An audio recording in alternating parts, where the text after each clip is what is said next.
Good morning, सुप्रभात। प्रिय छात्रों, आज हम हिंदी व्याकरण के पाठ 7 के बारे में जानेंगे, जिसका नाम है संज्ञा।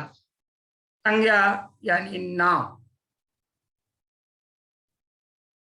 संज्ञा से आशय है किसी का नाम अथवा पहचान। संज्ञा की प्रत्येक वस्तु, प्राणी अथवा जीव का कोई न कोई नाम अवश्य होता है, जिससे हम उसे पहचानते हैं। किसी की जानकारी रखना, की पहचान करना। आप छात्र बैठे हुए हैं, अगर हम किसी का नाम ना लें तो फिर क्या कह करके बुलाएंगे? नाम सबसे बड़ी पहचान है। इसी तरीके से जैसे मान के चलिए, मैंने बोला कार्तिक आइसक्रीम खा रहे हो, या अविका आप क्या कर रही हो, तो नाम लिया ना। संबोधन किसका है? किसी व्यक्ति विशेष का। वह गाय खड़ी है, गाय घास चर रही है, वह हिमालय पर्वत है। देखिए, बिना संबोधन के, बिना किसी की तरफ संकेत किए हुए वाक्य असमंजस स्थिति में लाके छोड़ देता है। तो जो शब्द कार्य का प्रारंभ कराता है, जिसके माध्यम से होता है, उसे हम संज्ञा कहते हैं। दूसरा वाक्य है इसमें, फूलों पर तितलियां मंडरा रही हैं। सुंदर प्रकृति को देखकर हृदय प्रसन्नता से भर जाता है।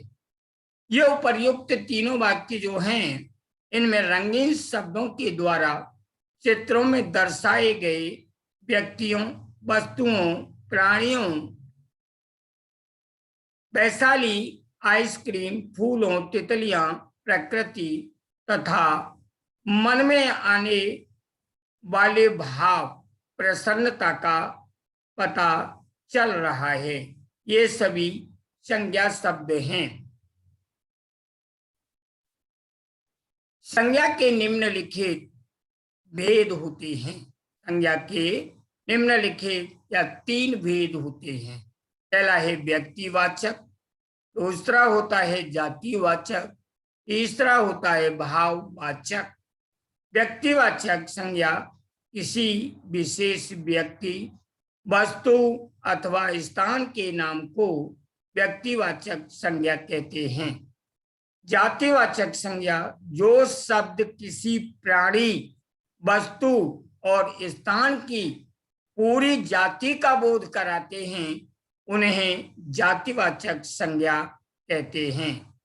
लास्ट, भाववाचक जिन शब्दों का प्रयोग किसी व्यक्ति, वस्तु अथवा पदार्थ के गुण, दोष, दशा, अवस्था, स्थिति, स्वभाव आदि का बोध कराने के लिए किया जाता है, उन्हें भाववाचक संज्ञा कहा जाता है।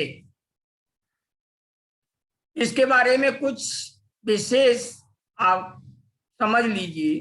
भाववाचक संज्ञाओं को देख वह छू नहीं सकते, उन्हें केवल अनुभव किया जा सकता है। व्यक्तिवाचक तथा जातिवाचक संज्ञाओं की तरह भाववाचक संज्ञा का आकार नहीं होता, इसलिए इनकी गणना नहीं की जा सकती है। भाववाचक संज्ञाओं का प्रयोग सदैव एक वचन में होता है। कभी कभी व्यक्तिवाचक संज्ञा का प्रयोग जातिवाचक संज्ञा की तरह भी होता है। जैसे विभीषणों से सदैव सावधान रहना चाहिए। देश में आज जयचंदों की कमी नहीं है। बच्चों, अगर आप थोड़ा सा प्रयास करेंगे, कोशिश करेंगे, आपको कोई प्रॉब्लम नहीं होगी।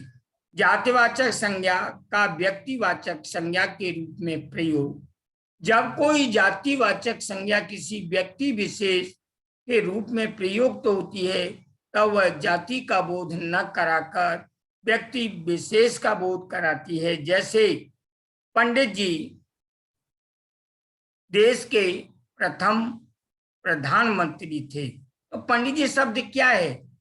यहाँ जवाहरलाल नेहरू के लिए है, लेकिन अगर देखा जाए तो पूरी जाति का बोध करा रहा है। नेताजी इतिहास में सदा अमर रहेंगे। नेताजी नाम तो है नहीं, एक जाति विशेष का उदाहरण दिया गया है। यहाँ सुभाष चंद्र बोस का, सरदार भगत सिंह का किसी का नाम नहीं है, या सरदार पटेल का। तो यहाँ पूरे समूह को सम्मिलित किया गया है। भाववाचक संज्ञा का जातिवाचक संज्ञा के रूप में प्रयोग। जब कोई भाववाचक संज्ञा बहुवचन रूप में प्रयुक्त होती है तब वह जातिवाचक संज्ञा हो जाती है। जैसे बुराइयों से बचो, भाववाचक संज्ञा की रचना। भाववाचक संज्ञाएं जातिवाचक संज्ञा सर्वनाम, विशेषण, क्रिया तथा अव्यय शब्दों से भी बनती हैं। भाववाचक संज्ञा का समय शब्दों के अंत में प्राय पन, त्व, ता आदि शब्दों का प्रयोग किया जाता है। कुछ उदाहरण हैं, आप देख लीजिए। मित्र, ता लगा दिया, मित्रता। संस्कृति, संस्कार। मनुष्य, मनुष्यता या मनुष्यत्व। हिंदू, हिंदुत्व। चोर, चोरी। जवान, जवानी। बच्चा, बचपन। कवि, कवित्व। राष्ट्र, राष्ट्रीयता। सर्वनाम से भाववाचक संज्ञा बनाना। मन, ममता, ममत्व। अपना, अपनापन, अपनत्व। स्व, स्वत। निज, निजत्व। पराया, परायापन। सर्व, सर्वस्व। आप, आपा। अहम, अहंकार। विशेषण से भाववाचक संज्ञा बनाना। गहरा, गहराई। खूबसूरत, खूबसूरती। मीठा, मिठास। महंगा, महंगाई। मधुर, मधुरता। कठोर, कठोरता। आलसी, आलस्य। कुशल, कुशलता। क्रिया में से भाववाचक संज्ञा बनाना। उतरना, उतराई। चढ़ना, चढ़ाई। पढ़ना, पढ़ाई। हारना, हार। जीतना, जीत। मिलाना, मिलावट। लड़ना, लड़ाई। पीटना, पिटाई। धोना, धुलाई। कमाना, कमाई। अव्यय से भाववाचक संज्ञा बनाना।